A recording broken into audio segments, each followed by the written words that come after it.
And our response to these latest tariffs is to fight, is to protect, and to build. We will fight the U.S. tariffs with retaliatory trade actions of our own that will have maximum impact in the United States and minimum impacts here in Canada. The old relationship we had with the United States, based on deepening integration of our economies and tight security and military cooperation, is over. A few months later. You've dumped the digital services tax, you haven't responded to additional increases in tariffs from the Americans, and now you're removing counter tariffs here with no changes from the U.S. side in terms of how things are going. Why do you think appeasing Donald Trump in this trade war will work for Canada? I'm a good negotiator. I have negotiated a number of situations in the past. I know how to manage crises. CommonSenseLoonie, that's my tune, bringing truth to the red and white moon. Personally, I am a man. Welcome back to CommonSenseLoonie, the show where we take the wildest Canadian news stories, strip them down to the bare bones, and inject a healthy dose of common sense. Because let's face it, I'm a bit of a loony, and proud of it. I'm your host, Rex, and today we're diving headfirst into a swamp of scandals, trade wars, and political missteps that are hitting Canadians right where it hurts. Our wallets, our trust, and our patience. From Ontario's shady spa deal to Quebec's booze ban blunder and a whole lot of trade drama with China and the US, we've got a packed show. Plus, we'll wrap it up with a premier playing fast and loose with election rules in Manitoba. Buckle up, because it's going to be a wild ride, and as always, we're keeping it skeptical, strong, and loony. Let's get started. We're kicking things off with a story that's as murky as a Toronto waterfront fog. Premier Doug Ford and the Therme Spa scandal at Ontario Place. It's been sold as a world-class destination that will change the face of Toronto's waterfront. This is going to be something spectacular at the end of the day. It'll be the #1 tourist attraction, I say, in the country. But even Premier Doug Ford now has his suspicions about whether the company building the water park and spa misrepresented itself to the government. I just want to double and triple check the contract and make sure everything passes the smell test. When Therma Group first bid on the Ontario Place revitalization plan, the company claimed it had owned and operated 6 other locations around the world. That was part of its selling point. But Ontario's Auditor General looked into the claim and determined it simply was not true. This is about a luxury spa project that's ballooning costs for taxpayers while raising some seriously suspicious questions about transparency and cronyism. All right, let's dive into this mess. Ontario Place, that old waterfront gem in Toronto, has been shuttered since 2012. Back in 2019, right after Doug Ford became premier, his government launched a grand redevelopment plan. New science center, live venues, and a massive luxury spa and water park by this Austrian company called Therme Group. Sounds fancy, right? But here's where it gets shady. In 2022, Therme won a 95-year lease on 60 acres of public land, with the province footing the bill for infrastructure like parking garages and site cleanup. But a bombshell New York Times investigation in April revealed Therme wasn't exactly honest about their credentials. They claimed to run 6 spas across Europe during the bidding, but in reality, they only had 1 operational spa in Romania.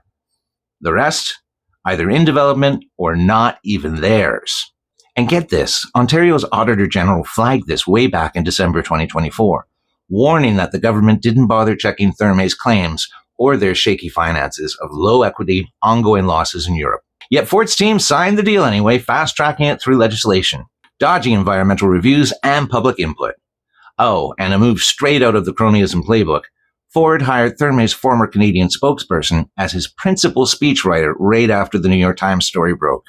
Cozy, huh? It's got echoes of Ford's Greenbelt scandal, where he opened protected lands for developers potentially wasting billions. Ford's response? He's doubled down, insisting in April and June that he's very satisfied with Therme, calling them a world-class partner and shrugging off their funding issues as none of his business. But the auditor's warnings and that speechwriter hire scream damage control. Now, why should you care? Because this spa's price tag has exploded from $300 million in 2019 to over $2.2 billion, with taxpayers covering $525 to $675 million just for the spa's infrastructure, plus nearly $392 million for utilities. And here's the thing. If Therme flops, and their European track record says it's very possible, we're looking at a measly $380 to $580 million back over 95 years. That's about $400 per Ontario household for a luxury spa most of us will never use, while our hospitals and schools scrape by. This is a textbook case of public money being funneled into private hands, and it's got Ford's fingerprints all over it. Coming up, we're shifting gears to a trade war that's been quietly bleeding Canadian farmers dry while the media obsesses over U.S. drama. How does this tie in? Well, just like Ford's lack of transparency with the Therme deal, we're seeing a pattern of leaders dodging accountability. This time on the national stage with Prime Minister Mark Carney and China's canola tariffs. Stay tuned because this one's a slow burner that's costing billions. If you thought the Therme scandal was a mess, let's talk about another slow-motion disaster. The Canada-China trade war over canola. We just saw how Doug Ford's cozy deals raised questions about whose interests he's really serving. And now we've got Saskatchewan Premier Scott Moe begging Prime Minister Carney to step up and face China's Xi Jinping over crippling tariffs on Canadian canola. This isn't just about farmers. It's about a government that seems to be sweeping a multi-billion-dollar problem under the rug. Yeah, this is very, very serious. Premier Scott Moe says he plans to be in China in the coming weeks to try to talk directly to officials about the new tariffs. And as harvest season begins, farmers are already counting their losses. They are the biggest buyer of our canola seed. So when the 75.8% tariff came about a couple days ago at the onset of harvest, that announcement, impacted our farm with a loss of about $150,000. Here's the deal. This trade war actually kicked off in 2019 when China slapped restrictions on our canola imports after Canada arrested Huawei's Meng Wanzhou at the U.S. request. Exports tanked by 70% overnight, costing billions. Fast forward to 2025, and China's doubled down with 100% tariffs on canola oil and meal, plus a 75.8% anti-dumping duty on seeds. Saskatchewan's farmers are losing billions, and Moe's out there in the Star pleading for Carney to take action. But where is our PM? Talking vaguely about intensified contracts while avoiding direct confrontation with China. Why is this flying under the radar compared to the Canada-US trade war? Simple.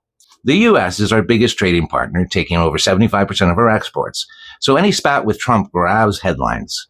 China's canola hit, though, it's regional, mostly hurting prairie farmers, and who cares about the West, right? And it's tied to a years-old Huawei drama that lacks the media sizzle of Trump's tariff rants.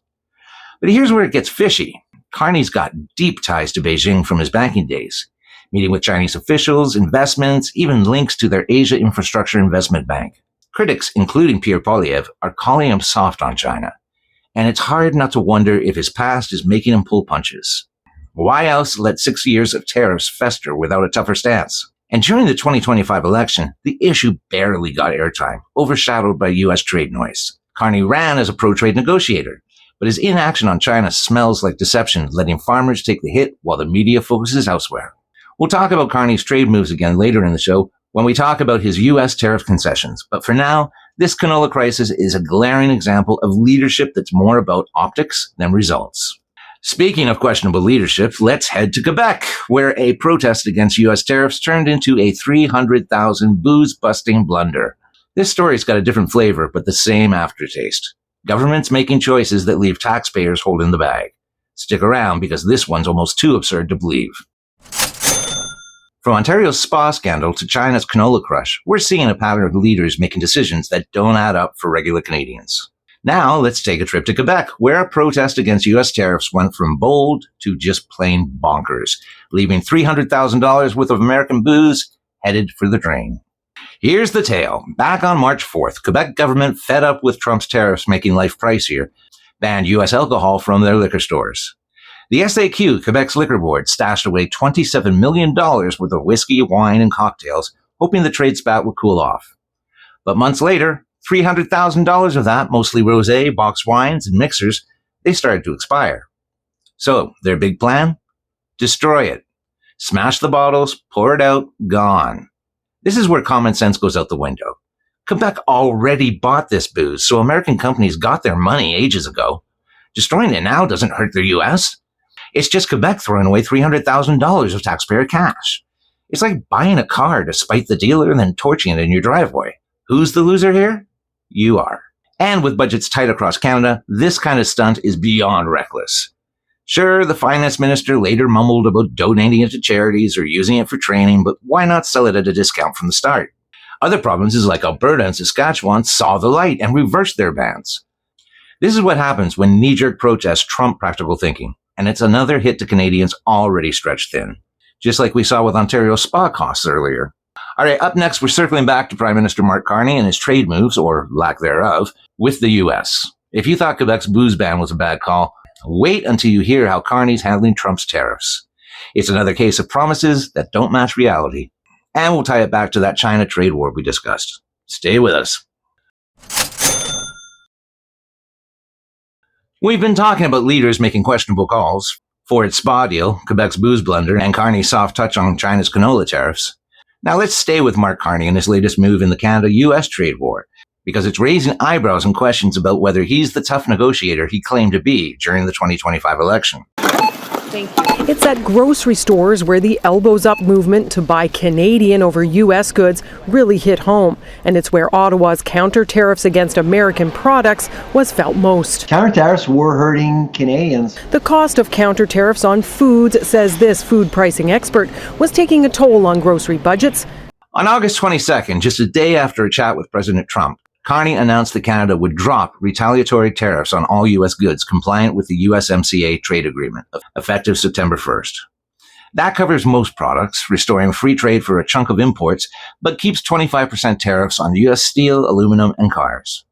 I'm announcing today that the Canadian government will now match the United States by removing all of Canada's tariffs on U.S. goods specifically covered under CUSMA.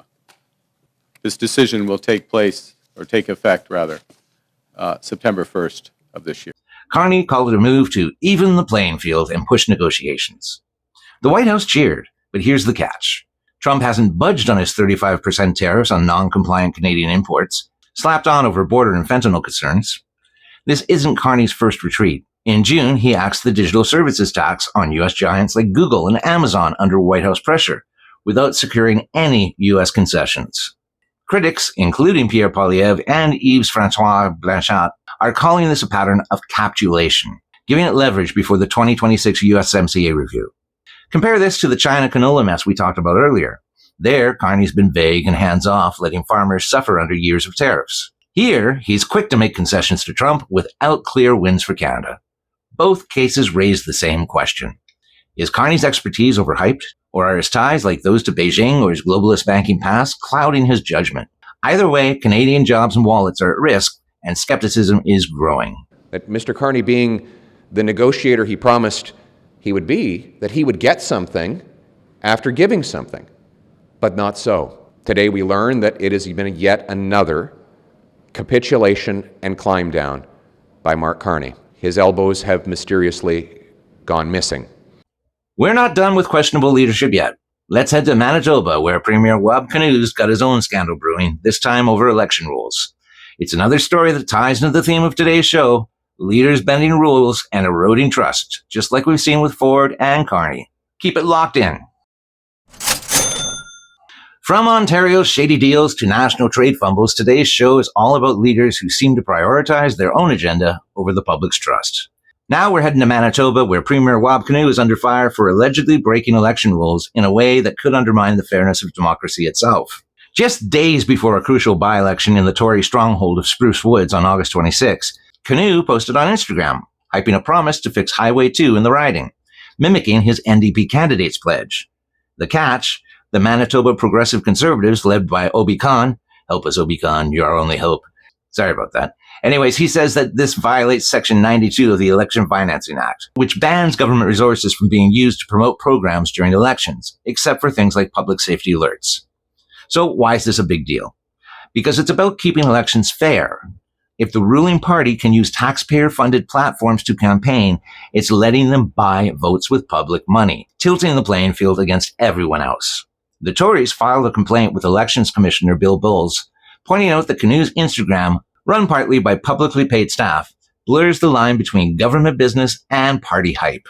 Spruce Woods is a Tory stronghold, and with the NDP sniffing an upset, this smells like a desperate move to sway voters. The NDP claim it's just Canoe acting as party leader with party funds, citing a 2011 ruling that cleared a similar case. But even if it's technically legal, it reeks of entitlement, much like Ford's cozy Thermae hire or Carney's trade concessions we discussed earlier. If Elections Manitoba doesn't act fast, this could tarnish Manitoba's reputation for fair play and erode trust in our democracy.